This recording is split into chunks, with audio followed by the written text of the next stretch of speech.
दोस्तों तुसीं वेखदे पियो अपना देश पंजाब टीवी ते मैं तुहाडा मेज़बान मोहम्मद नदीम खरल। सब तो पहला तो अपने चैनल करो सबसक्राइब, बैल आइकन का बटन दबाओ कि मेरी हर आने वाली नवी वीडियो तुहाडे तक पहुंच सके। दोस्तों ते बेलियो तुहाडे प्यार मुहब्बत की कहानियां जिहड़ियां ने नाल चलदियां रहणगियां। नदीम खरल भी तुहाडे नाल फिरदा रहेगा। तुहाडे वास्ते अज फिर एक नवी वीडियो एक नवी मझ दी लैके आए कि नवे घर चो नवे बंदे दे नाल घरेलू मझ दी वीडियो है जनाब। मझ भी बड़ी थोड़े पिछला सिंह है, पिछा नूं करके मूंह तो बल्ली है, तीसरा सुआ है ते पिछले पैर चिट्टे ते अगले काले ते मुंह दी बल्ली, अखां बिल्लियां, एडी एडी पशम, सारा कुछ। रेट नहीं वधावन देंगे, तारीफ जिन्नी मर्जी में तो करा लो, रेट नहीं वधावन देंगे। अपना बहुत सारा ख्याल रखा करो।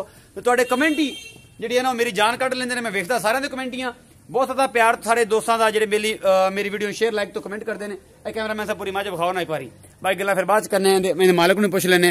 खलो जा खुलिया ऐं पूरा विखा, पूरा विखा, पूरा विखा, थन चढ़ा विखा, पूरा मोटे मोटा थाना है। बड़ी आला जोटी है, बड़ी खूबसूरत मझ है। बल्कि जनाब कैमरामैन पूरा एक एक चीज विखा रहे हैं। पूरा इंदा एक एक बत्तर विखांदा पे है। पूरियां बदरां दे थन ने, एक एक चीज विखा रहा है कैमरामैन जनाब। पूरा मोटा मोटा थाना है, तीसर मझ है, बड़ी खूबसूरत जनाब। सारा कुछ मेरे कैमरामैन ने तुहानूं दिखा दिता है। कैमरामैन जिहड़ा है वो जनाब इन्हें एक एक चीज विखाई है। पूरी पूरी मौज में इस टाइम खड़ी है, सून नूं तैयार है। तीसर मझ है।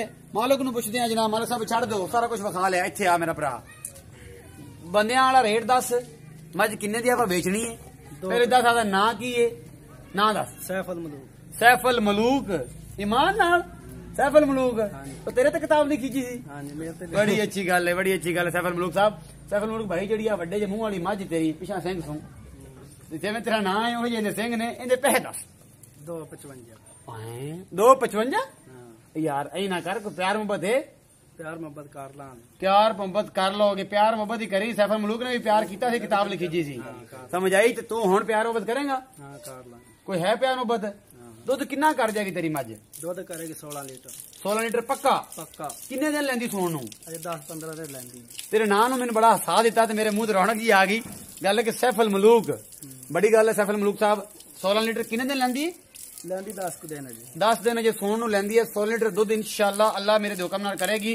ते है तो सोहनी, ते पैसे भी तो सोहने मंगे ने। 2,55,000 मंगे। किन्ना के प्यार करेगा? इतना खोल दे दिल दियां गल्लां कर ली। बंदे बड़े आंदे बड़ा रेट होंदा नदीम खरल दा। किन्ना के प्यार करेगा दस आज कैमरे विच दस। कोई कर लांगे 4-5, कोई 4-5 कर लेगा। 4-5 लाख के 4-5 हजार के 4-5 रुपए? 4-5 हजार, 4-5 हजार, 4-5 रुपए, 4-5 हजार। मतलब सैफल मलूक भाई का कहना जी बड़िया प्यार मोहब्बत दी मिठियां गल्लां हो गई जनाब। ते ये सारी मिठियां गल्लां तुसीं पसंद करदे हो। 4-5 हजार का ओला विच उन्होंने रखिया, जिन्होंने 5-6 हजार 7 हजार जिन्ना भी उन्होंने आख्या, तुसीं आके चेक करके फाइनली या तो लै सकते हो। अपना बहुत सारा ख्याल रखिया जे। मिलते हैं अगली वीडियो च। अल्लाह निगहबान।